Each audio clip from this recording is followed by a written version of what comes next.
नमस्कार दोस्तों, आज हम आपके लिए महाशिवरात्रि पर्व की बहुत ही सुंदर कहानी लेकर आए हैं। आप सभी भक्तजनों को महाशिवरात्रि पर्व की हार्दिक शुभकामनाएं।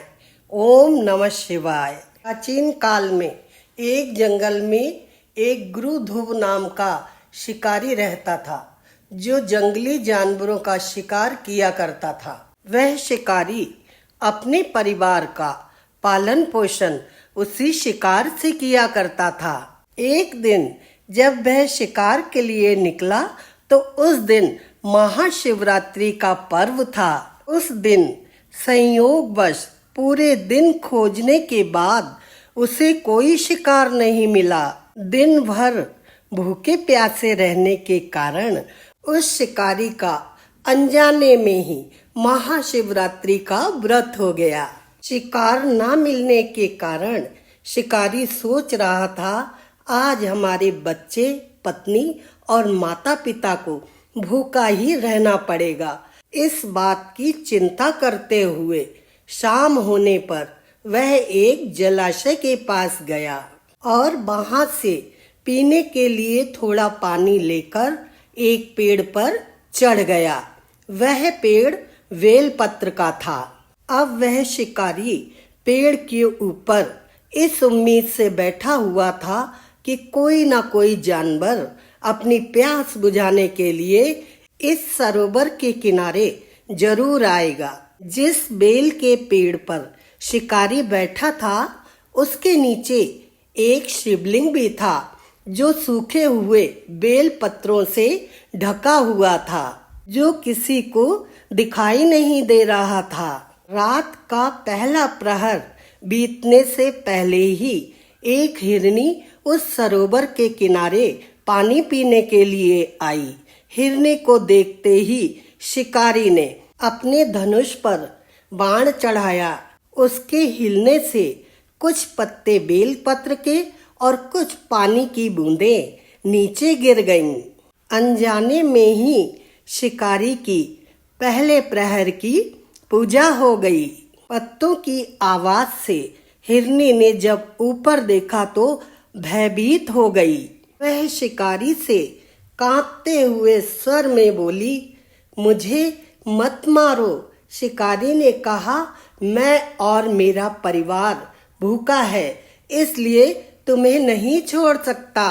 भय से कांपते हुए हिरनी शिकारी से अपने जीवन दान की याचना करने लगी और बोली, मेरे छोटे छोटे बच्चे हैं, वे मेरे लौटने का इंतजार कर रहे होंगे।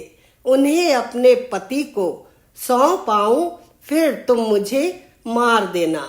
मुझे बस इतना समय दे दो। झूठ नहीं बोल रही हूँ तुमसे, तुम मुझ पर विश्वास करो। मैं शीघ्र ही लौट आऊंगी। अगर मैं लौट कर ना आऊं तो मुझ पर वो पाप लगे जो विश्वासघाती और शिवद्रोही को लगता है। इस प्रकार हिरनी के विश्वास दिलाने पर शिकारी ने हिरनी को जाने दिया। हिरनी वहां से चली गई। कुछ देर बाद शिकारी ने देखा, एक मोटा ताजा हिरन जल पीने वहां आया है। उसने फिर से अपने धनुष पर बाण चढ़ाया और फिर से कुछ बेलपत्र और कुछ जल की बूंदें शिवलिंग पर चढ़ गईं। इस प्रकार शिकारी की दूसरे प्रहर की भी पूजा हो गई। शिकारी के धनुष पर बाण चढ़ा हुआ देखकर हिरन ने पूछा, ये तुम क्या कर रहे हो? मैं घर पर अपने बच्चों को छोड़ के आया हूँ।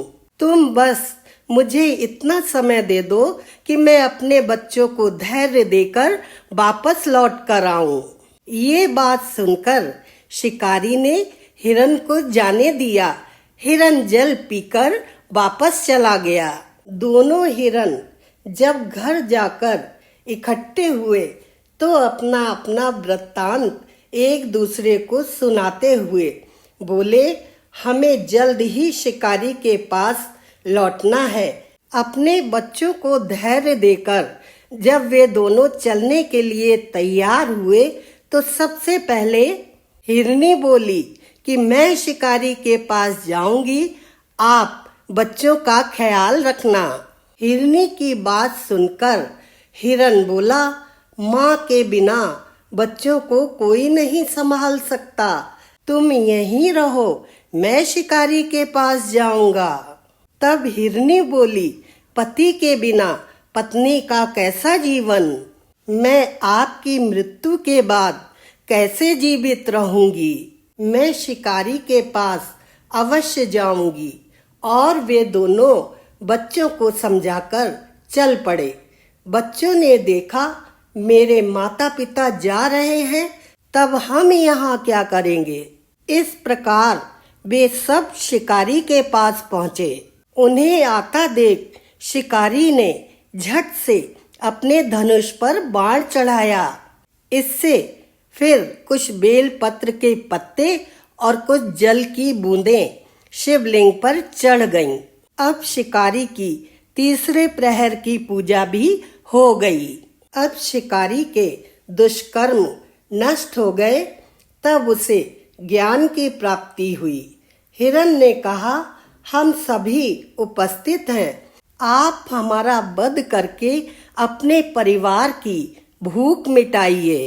तब भगवान शंकर की कृपा से प्राप्त ज्ञान द्वारा शिकारी सोचने लगा कि मुझसे तो ये अज्ञानी पशु ही धन्य हैं, जो कि परोपकार परायण होकर अपना शरीर दे रहे हैं, और मैं मनुष्य जन्म पाकर भी हत्यारा बन चुका हूँ।